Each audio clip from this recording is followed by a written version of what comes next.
Bonjour Pierre, vous venez de nous présenter les résultats de la dernière étude AgriConnexion. Qu'est-ce qui fait pour vous l'originalité de cette étude? Alors, par rapport à d'autres études qui sont menées sur ce sujet, cette enquête est faite par téléphone auprès d'un échantillon de 1000 exploitations. Tout au texte confondu, on est représentatif par région, par système d'exploitation.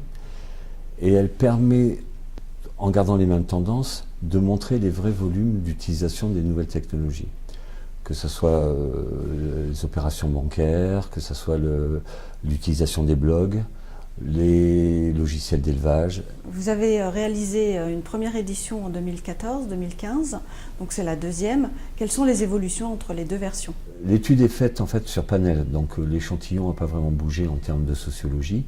En revanche, on voit des évolutions dans les matériels et terminaux qui sont sur les exploitations, avec des diminutions par exemple des ordinateurs fixes, une augmentation des tablettes, même si on sait qu'il y a un certain frein aujourd'hui dans les ventes. Et par rapport aux utilisations, on s'aperçoit que si certaines technologies ont augmenté, par exemple la météo, on voit que les agriculteurs sont de plus en plus utilisateurs de certains services. Au niveau de l'information professionnelle, il y a une légère diminution qui s'explique par sans doute un retour vers le papier après avoir fait le tour des possibles de ce qu'on trouve sur Internet. Alors tout à l'heure vous avez parlé de l'information professionnelle, est-ce que c'est un sujet que vous avez plus détaillé dans l'étude? Alors effectivement, cette année, nous avons approfondi toute l'information professionnelle et technique.